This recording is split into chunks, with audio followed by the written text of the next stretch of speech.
उत्सव कथाएं चैनल में आपका खूब खूब स्वागत है। कली हनुवाणी अध्याय 6 अभिशप्त आत्माएं भाग 6। यदि कोई असुर आपके मन में नकारात्मक विचार भरने का प्रयास करता है ताकि आपको यहाँ भी समस्याएं दिखाई देने लगें जहाँ पर समस्या का कोई चिन्ह भी नहीं होता है। किसी के ऊपर विश्वास करना मानवीय स्वभाव है और इसमें कोई हानि की बात भी नहीं है। यदि कोई सुर उस विश्वास के रस को पीने के लिए आपके तन मन में जगह बनाए, हानि तब होती है जब वह सुर आपके विश्वास को अंधविश्वास में बदल देता है। वह आपके मन में ऐसे सकारात्मक विचार डालता है कि आप अपने शत्रुओं पर भी विश्वास करने लगते हैं। क्रोधित होना भी एक मानवीय स्वभाव है, इसमें कोई हानि नहीं है।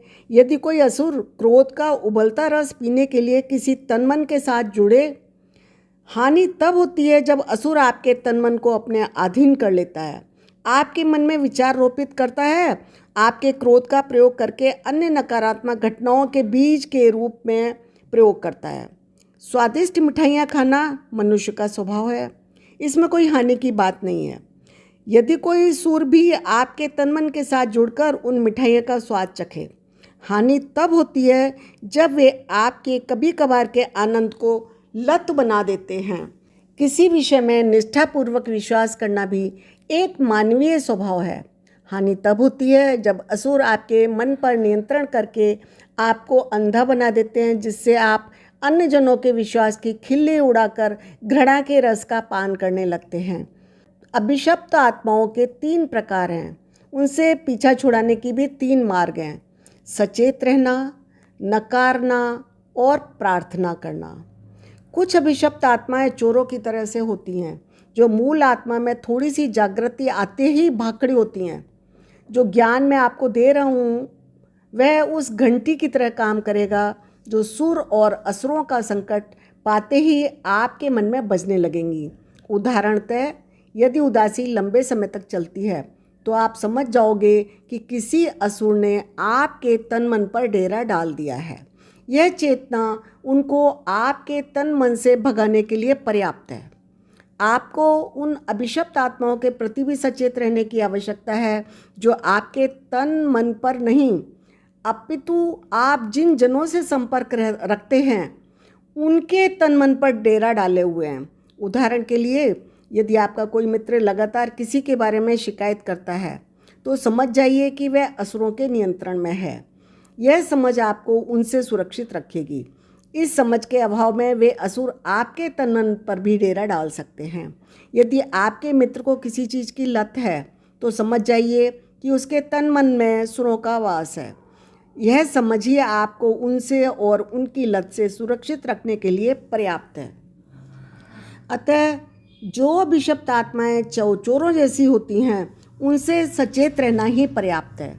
कुछ सुर और असुर ठग जैसे होते हैं, वे आपके तन मन को वश में करने के लिए आपको मूर्ख बनाते हैं। मान लीजिए आप कुत्तों से घृणा करते हैं।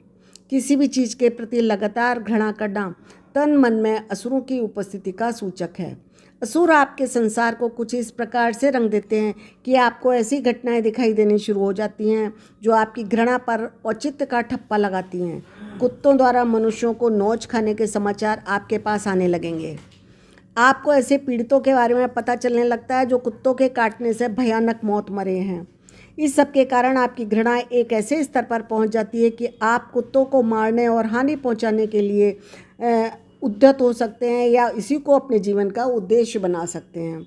बाहरी संसार असीमित है, आप इसका केवल एक सीमित प्रारूप ही देख पाते हैं।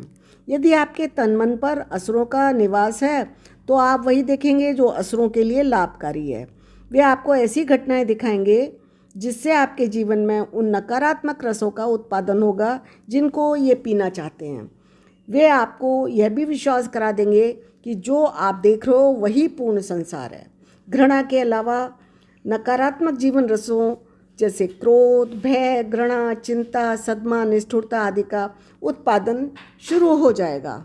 इससे आपके मन में निवास कर रहे असुरों की संख्या बढ़ती जाएगी और आपकी मूल आत्मा कोई अंधेरा कोना पकड़कर सोती रहेगी। आप अभिशप्त आत्माओं को ही अपनी आत्मा मानने लगेंगे। ऐसे सुरों तथा असुरों से मुक्ति पाने के लिए आपको अपने दृष्टिकोण को नकारना होगा। आपको यह भी नकारना होगा कि आप जो देख रहे हैं वही वास्तविकता है। आपके संसार में घटित हो रही सभी घटनाएं, आपके संसार में निवास कर रहे सभी मनुष्य भी आपके दृष्टिकोण की पुष्टि करें तो भी आपको उसे नकारना होगा।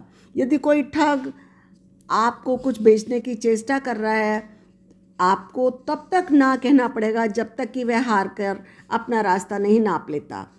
जब आप बार बार ना कहेंगे तो वह अपने आप चिड़चिड़ा हो जाएगा, तो या तो भाग जाएगा या अपने सच्चे रंग दिखाना शुरू कर देगा। मान लीजिए आप कुत्तों से प्यार करते हैं, आप अपनी दया और प्रेम उन पर बरसाते हैं।